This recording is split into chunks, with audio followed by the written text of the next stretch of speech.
What's up, guys? This is the video for the valence electrons, Lewis dot structures, and Bohr models.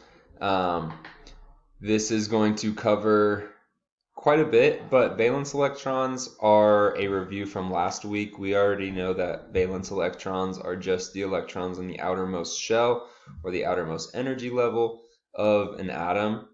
So far, we've basically just been learning about how atoms are everything, and everything that's on the periodic table is a pure element, and atoms of those pure elements combine with each other to make all of the things in the world, right? So everything from you and me to a table to, the floor, your house, the grass, combinations of atoms have allowed all of these things to exist. So valence electrons are just the outermost electron on those atoms, which kind of helps dictate which other atoms they're more likely to bond with, because as we've learned, atoms want to have their valence shell be full, right? So an atom that doesn't have its valence shell full is likely to bond with other atoms that also doesn't have its valence shells full. Sorry, it's kind of jumbled right there. Had the vice principal and dean come and visit about picture day today. So I was just saying that other atoms want to bond with other atoms to get their valence shells full, right? So let's say that you have an atom that only has one electron in the outermost shell. It's in column 1, and it would be likely to bond with either a group of atoms to make up a full outer shell, or just one atom in column 7, right? So 1 plus 7 is 8, because the atom in column 7 has 7 valence electrons. The atom in column 1 has 1. Okay, so that was kind of just a quick run through for, see if I can scroll through without making it big. I was going to try to have the questions up as well, but I'll just go back and forth and show you guys at the end. So talked about this. Right, so these right here are some sort of models, I would say. These are not going to be what we're going to draw. These are a little bit rougher, but this is showing that the valence electrons on the outside are what we're focused on, right? That's what's important to us. All right, we talked about this stuff last week. Okay, so we said columns on the group or on the periodic table are called groups. Every element in that group has similar chemical properties. We know right here is a little bit different because it kind of zigzags through here. But having the same number of valence electrons causes you to react similarly. So everything in those groups will react similarly with other atoms. All right, so we looked at this last week as well. I think a lot of people kind of had trouble with the numbering for this, right? So when we look at the periodic table and we look at the numbers along the top, we see that it goes 1, 2, and then it drops down to the bottom down here with these lower ones, 3, 4, 5, 6, 7, 8, all the way through 12, and then back up to 13 right here. The way we think about it is we kind of just skip these ones. I know that's kind of not a great thing to say, but for the sake of learning the periodic table, that's basically what we do. So we kind of go 1, 2, 3, 4, 5, 6, 7, 8. And that just means how many valence electrons all of the atoms of the elements in these columns have. So everything in column 1 has 1 electron on the outside. Everything in column 2 has 2 electrons on the outside. And all the way through to column 8. The only difference is helium, and we put helium here because the first shell holds 2 electrons, right? And then the shells beyond that hold 8. So helium is happy with 2 electrons, so we just put it in the full, and it doesn't react. It's a noble gas, so it fits with those elements. All right. The octet rule states that atoms like to have 8 valence electrons. Atoms that have 8 outer shell electrons are stable and non-reactive. So that's kind of what we've been saying, where like everything in column 1 wants to react with things in column 7. Everything in column 2 wants to react with things in column 6. And that's not 100% accurate. I mean, there are combinations of things well beyond just the columns, just like column A, column B like that. But it is true to the sense that things in column 1 and things in column 7 are reactive because 1 and 7 will make 8. Things in column 2, column 6, they will react because 2 and 6 makes 8. So that does make those compounds non-reactive. Okay, so now we're going to take a look at Lewis dot structures. These are something that you're going to be drawing on your homework, or not your homework, on your assignment that goes with this video. Okay, so the Lewis dot structures are a way that we show an element or an atom and how many valence electrons it has. Okay, so it's really, really easy because you can just look at the periodic table and know right away how many valence electrons it has, right? So like if it's in column 1, it has 1 valence electron. Column 2 has 2. Column 3 has 3. Column 4 has 4. Column 5 has 5, all the way down to column 8. Okay, so looking at it, you just need to look at the periodic table to figure it out. So like this first one, they have sodium, which is Na, okay, and it's in the first column. So it has 1 valence electron. So all you do is you write Na and then put a dot next to it. And we pretend like there's like a box around Na, and you just put a dot on the outside of that box. Okay? And the pattern is that you put a dot on each side going around until you get back to the first side if you need to go around a second time. So like an atom that's in column 7 would have 7 dots, right? So you would have to have 2 dots on some of the sides. So I'm going to show you guys a couple examples in a bit, but basically like beryllium right here, Be, it's in column 2. So we just put a dot and then a dot. And that's all you would do for a Lewis structure, a Lewis dot structure for just showing like atomic models. Okay, so this is what I was saying earlier. Oxygen is in column 6, right? It's in group 6, so it has 6 valence electrons.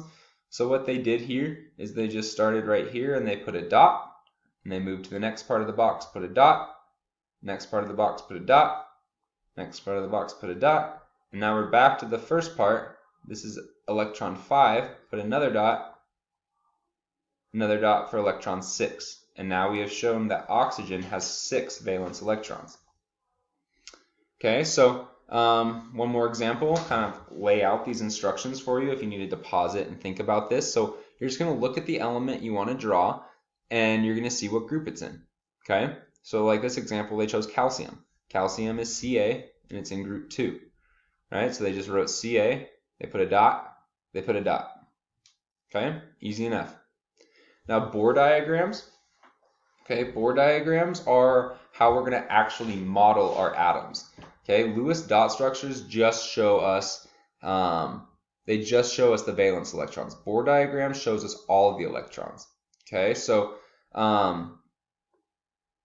this is just a review again, getting into Bohr. Oops. So I'm going to show you guys how we draw Bohr models, and then I'll show a Lewis dot as well. On your guys' assignment, this is your assignment right here. These questions were all answered, okay? And now we get down here where it says we're going to draw. Some of you were opening these assignments on the desktop, so you could just come up here and click draw and work, and that's fantastic. You're welcome to do that, but some of us are working within Teams. So what I suggest is that you go to Paint. Okay, you can either use Paint or Paint 3D. They're very similar programs. Either one is fine. Okay, and then let's take a look at the assignment. It says, open the Paint program on your computer. If you don't know how, then you didn't watch the video. That's because that's what I'm doing right now. You're going to draw a Lewis dot structure for neon, sodium, and chlorine. Use the snipping tool to insert the drawings here. Okay, so looking at that, we'll open Paint. And I'm not going to show you how to do a Lewis dot for those ones. I'm going to pick another atom because I don't want to give you your answers for you, but it'll be very similar. Okay, so I'm going to open up the interactive PowerPoint that I gave you guys last week attached to the video. Not interactive PowerPoint, I'm sorry. Interactive periodic table. Okay, and let's say we want to make a Lewis dot structure for, let's say, arsenic. Okay, so arsenic is right here. So we need to figure out which column arsenic is in. Well, we go column 1, column 2, column 3, column 4, column 5 for arsenic. So we know that arsenic has 5 valence electrons. So now I need to think, okay, well, what is the symbol for arsenic? AS. Okay, so I'm going to come up here, and I'm just going to write AS for arsenic. Okay, and actually I'm going to make this S smaller because the A is capitalized and the S is lowercase, right? And it has 5 valence electrons. So what I'm going to do is I'm going to start on this side. I'm going to put dot number 1, dot number 2, dot number 3, dot number 4, and then back to this side, dot number 5, right? It's like we're simulating or pretending that, that's a really bad A, that there's like boxes around this, right? And so we're making sure that each dot ends up on the outside of that box. Okay? So that would be a Lewis dot structure. Now it says to insert that into your work. Okay, so I would come down here and I'm just going to search the snipping tool. You could also just save this and then insert it, but I like to do the snipping tool. So you're going to come down here and I opened the snipping tool and then I clicked new. Okay, and now I'm just going to drag it right around my picture. And now this is saved as a new file, so I will click File, Save As, and I'm going to put it right on my desktop, and I'm going to name it Arsenic. Oops, Arsenic. Okay. Now I go back to my assignment, and now I need to insert. It's right here, insert, and then I'm going to go down to Pictures. And now I need to find where I put my picture. You guys should put yours in your files that you made for my class. I put mine right on the desktop. Now I'm going to insert that picture, and boom, it's right there. You guys need to do neon, sodium, chlorine, but there's an example of arsenic. So now down here it says to do a Bohr diagram. Okay, so let's do a Bohr diagram of, let me get rid of this, and then I will just erase this so that I can draw a new one on here. Okay, so now let's say that I want to do a Bohr diagram of fluorine. Okay, well, I look at this atom and I see that fluorine has an atomic number of 9. Okay, so that tells me it has 9 protons and 9 electrons. So I can look at that and then look at the mass down here. It's 18.9. So I'm going to round that to 19. And we can look at that and say that 19 minus 9 is 10. And we know that the protons and neutrons have most of the mass, so that means it has 10 neutrons, because 10 plus 9 is 19, and the mass is just about 19. So this atom has 9 protons, 10 neutrons, and 9 electrons. So I'm going to come back to my paint program, and what I'm going to do is I'm going to make a Bohr diagram. So I said that I had 9 protons and 10 neutrons, right? So I'm going to say that I have, it's not letting me write right now. So I'm going to go proton, oops, that's too high. So I'm going to go proton, 1, 2, 3, 4, 5, 6, 7, 8, 9. Now I need 10 neutrons. 1, 2, 3, 4, 5, 6, 7, 8, 9, 10. Now I need 9 electrons. Well, there can be 2 on the first shell, so that's 1, 2. Now I need 7 more on the second shell. 1, 2, 3, 4, 5, 6, 7. So there's 9 protons, 10 neutrons, and 9 electrons. Now I would just pull up my snip tool, click new, and just capture it. Save it, put it in the assignment. Alright guys, that's a quick snapshot. If you need to go over it again, do it. 15-minute lecture to learn your stuff. See ya.